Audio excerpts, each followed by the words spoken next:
Every year, sportscasters rip these brackets up. I'm going to laminate, frame, and put this thing in a bulletproof case. I just wanted you to see this sweatshirt. Cut off sleeves. So hot right now.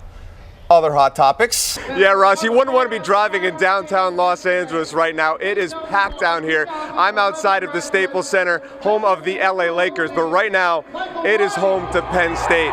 So I'm drawing a little bit of a crowd. People are stopping to take pictures of me. It's Los Angeles. People think, guy with the camera, he must be a star. Little do they know, I'm just a small-time reporter from Harrisburg, Pennsylvania, here to cover Penn State. All right, I'm done trying to predict the NBA Finals. I'm just going to sit back and watch the greatness. But to all you LeBron haters, I guess that's just another clutch game you'll conveniently forget. A win here, of course, was the expectation, but there still was a lot to like. Trace McSorley looked the part, mobile, composed, capable, and of course, he delivered the win. Baseball players miss games for the weirdest things. Sneezing, putting on your shoes. Nolan Ryan got bit by a coyote. Well, here's something new. Trevor Bauer missed last night's game because of this. ABC 27 Sports coming to you live from the Harrisburg Mile. We're about a little less than an hour from race time, so I figured I'd give you a little warm up here. And guess what? The Bachelor in Paradise starts tonight. Have you seen this show? No. It is incredibly dramatic. This guy Chad is on it. He's ripped. Oh my goodness. And wants to fight Is everybody. This actually happening? James Franklin at his Tuesday press conference said everyone needs to take a deep breath. Yeah. And that's fine. I'll take a deep breath, but it won't be a yoga breath. It'll be a brown paper bag, hyperventilating breath, because that was ugly. The Patriots evolve, they change, and they are so great at home. So I wouldn't overreact to what you saw tonight from either the Patriots or the Falcons, the team they'll be facing. These are teams with great home field advantages. They feed off that crowd.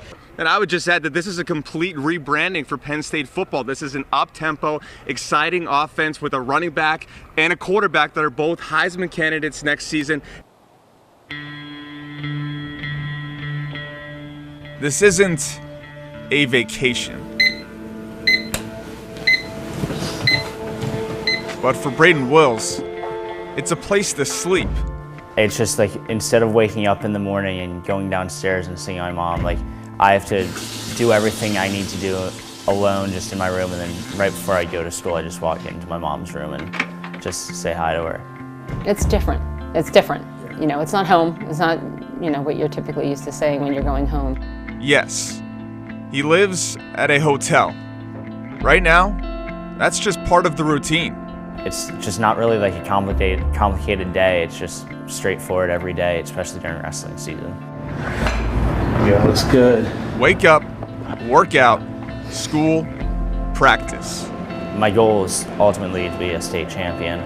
It's routine now because one day it wasn't.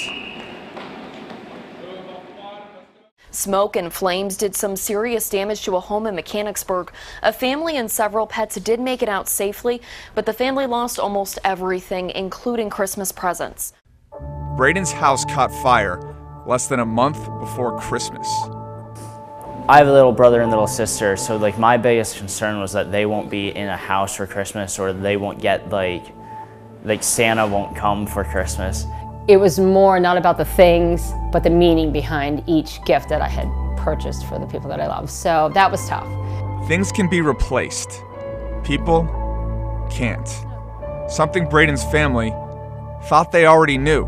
And it was shortly before the fire that I had my last treatments.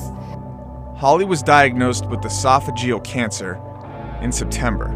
Like, the first thing she told me that there was a chance of it being cancer, and I kind of just pushed it off to the side, not really worrying about it as much, hoping that it wasn't. And then when she found out, it was kind of a shock. But my mom's strong, and I knew she could get through it. He handled it very well, very well. Yeah, I think he's a positive thinker, because I was the same way. It's not a big deal. It's just something we're going to go through right now, and it'll be fine. And I think he felt the same way. You beat cancer, then your house goes up in flames. Come on, Braden! Braden isn't the only hero in this story. Clearly, there are two. It's your choice how you look at things like that, and I think that's the only way to look at it. You head first into it, and plow through and then be done with it. Now this family has 2 goals left: the house and the medal. After everything they've been through, maybe, just maybe, they'll get both. It'd be nice to be able to put a medal from states into my room as one of my first ornaments on the wall. So not really sure how to compare those, but I'd say they're pretty even. He's had a great season. He's had a great career. I mean, he really has, and this year has been very good. I mean, not to sound cliche, but you can be anything you want to put your mind towards. So it's just kind of a constant reminder of like you can do anything.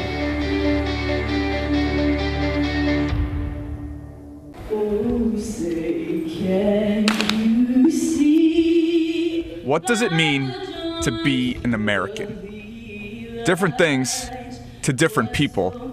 Different things to fathers and sons. This is Fred Mulba. This is also Fred Mulba. And this is a basketball life.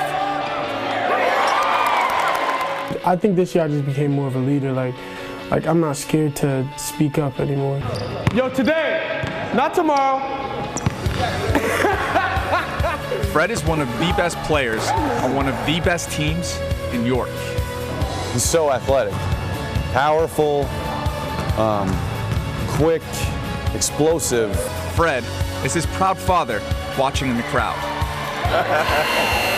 Yeah. Watching him out there for what he does, you know, it's just unbelievable. Together, they are an American opportunity, a generation in the making. I never thought that I would be in this part of the world and in this kind of a, position. Fred Mulba Sr. and his wife Caroline are from Liberia. During the Civil War, it was pretty tough. Civil War is like you got brothers against brothers. In 1999, they came to America. Not long after, Fred was born. It took 3.5 years to get the rest of their children to the States. We were to get them out of there safely. A day Fred Jr. was too young to remember, but a sacrifice he appreciates now. I mean, it makes you really appreciate, because they went through a lot, and for them to be here, to be doing what they're doing is great. And now, as he plays alongside his younger brother Quay, he knows what it means to be his father's first American-born son. Like, I used to not care as much. Like, I was just going with the flow, but now actually I'm focused to get where I want to go because of him and because of her. Their stories are different, but this ending is the same. Happy, just like it was on that special day.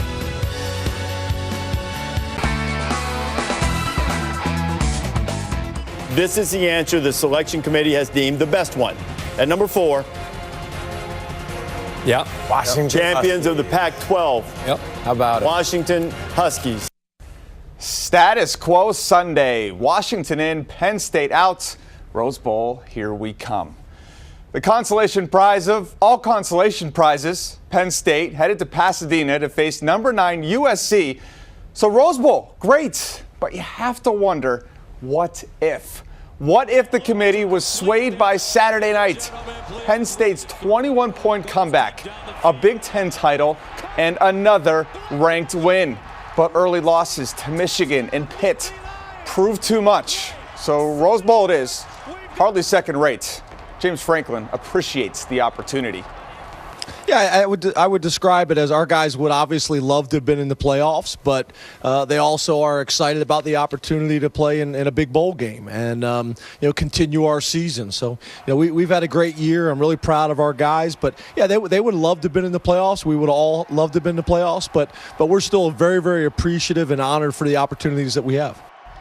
So there you go, James Franklin handling it with class. The question is, should we, fans, media, don't we have a right to be upset? I mean, they had a strong case. In fact, their case is the whole point of even having a committee. So tomorrow, I'll shut up. But tonight, I'm going to let it rip. Penn State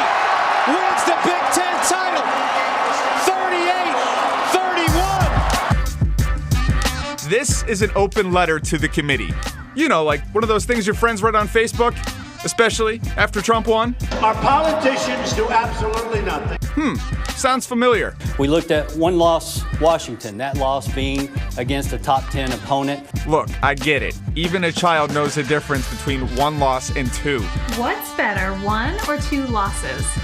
Like 1. But a child knows it's the quality of wins that say who should be in. Penn State. Penn State. Washington, great story, great team. Horrific non-conference. Obviously, strength of schedule favored Penn State. So Penn State lost to Michigan. If you haven't noticed, they've won 9 in a row, including 2 wins in your final top 10. Performance on the field each and every week. So congrats, committee. You just passed on not just the best story, but one of the best teams in the sport.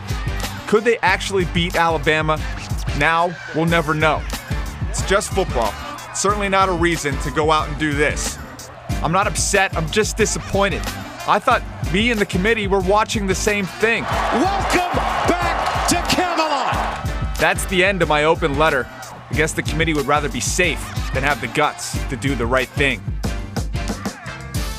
Other less controversial bowl games. Pittsburgh headed to the Pinstripe Bowl in New York City. They'll face Northwestern, and AAC champ Temple headed to Annapolis for the Military Bowl against Wake Forest. So the Steelers won big on Thanksgiving, but no Andrew Luck. Scott Tolzien was like a diet dessert. Tasted good, didn't really count. Today, the real turkey, Eli Manning and the Giants. Home game, the proverbial must-win. It all starts with defense. Pittsburgh, much better today. Second quarter, it's Eli Manning's famous red zone pick.